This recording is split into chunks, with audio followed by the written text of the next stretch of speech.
We are going to start with potassium-sparing diuretics.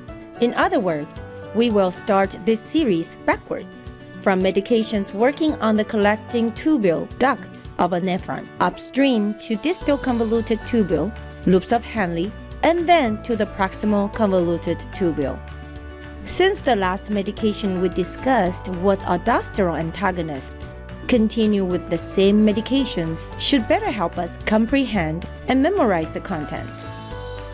This is the list of objectives for this lecture.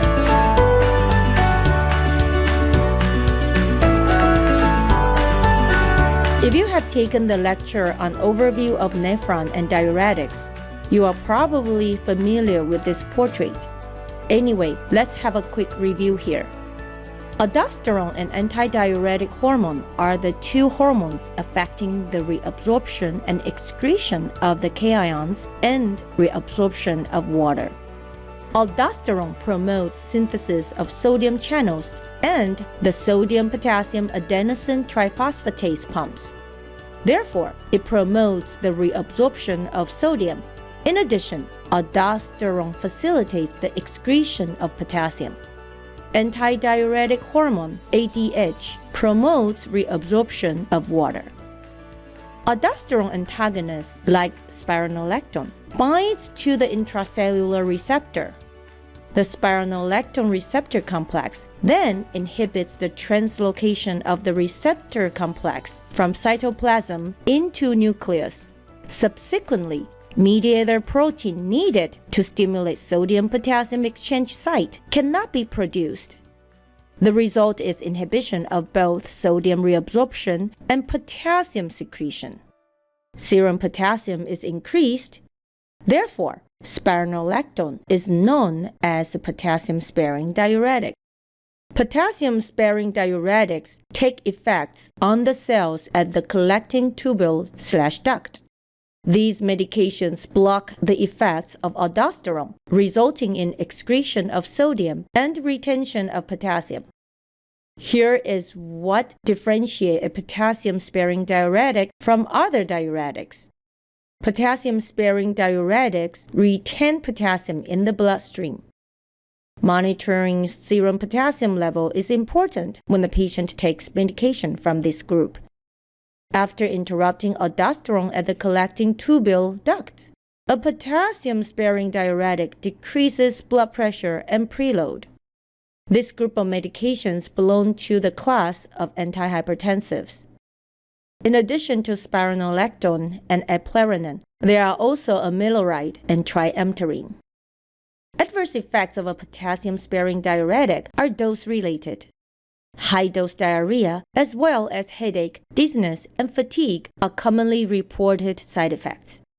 The worst side effects is hyperkalemia, which occurs when taking high-dose potassium-sparing diuretic. In addition, potassium-sparing diuretic is also an aldosterone antagonist. When offsetting the mineralocorticoid receptors, non-specific receptor binding can result in progestogenic and anti-androgenic adverse effects, including abnormal vaginal bleeding and gynecomastia. Teach patients the signs and symptoms of adverse effects, as well as management of these side effects.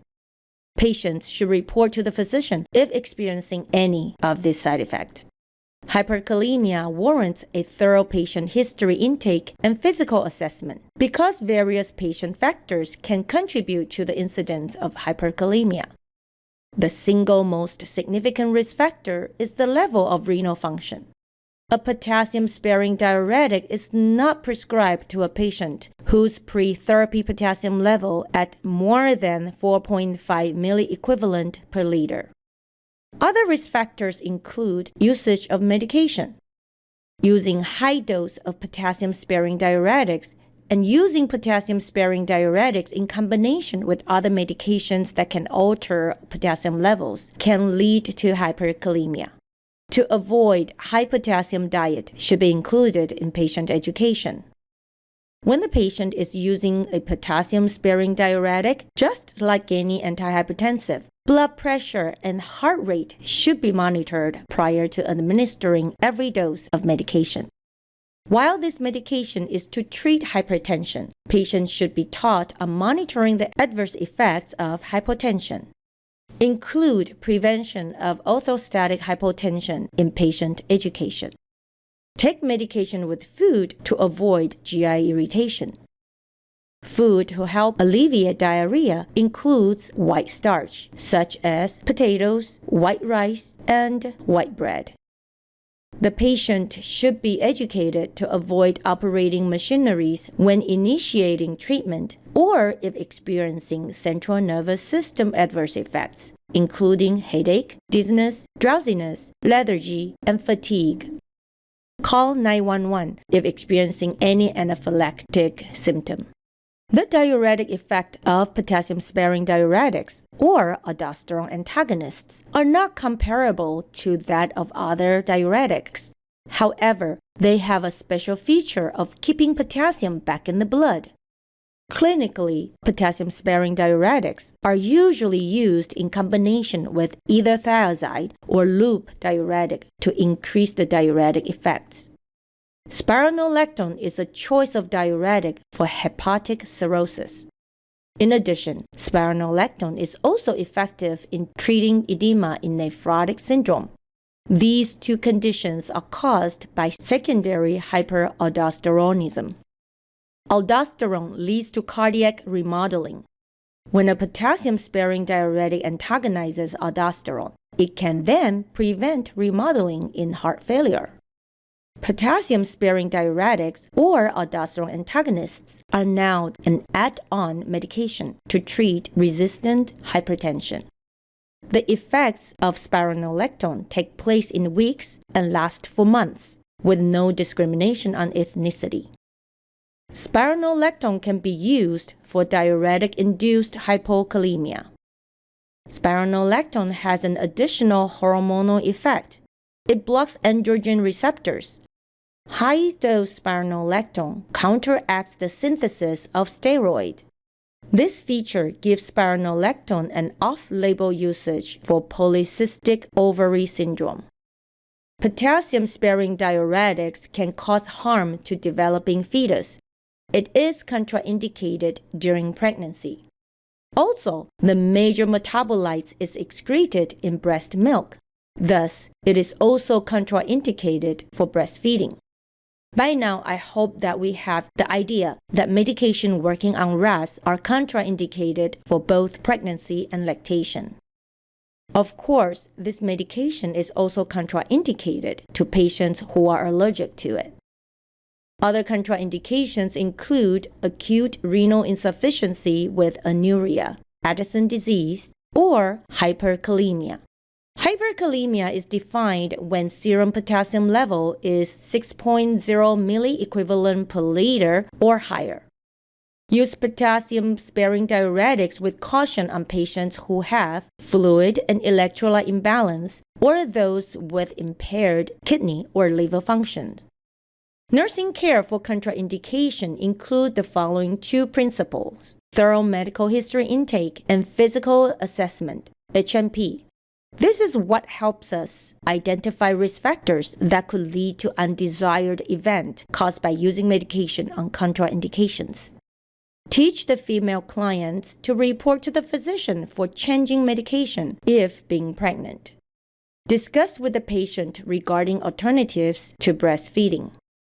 ACE inhibitors and ARBs can increase risk of hyperkalemia.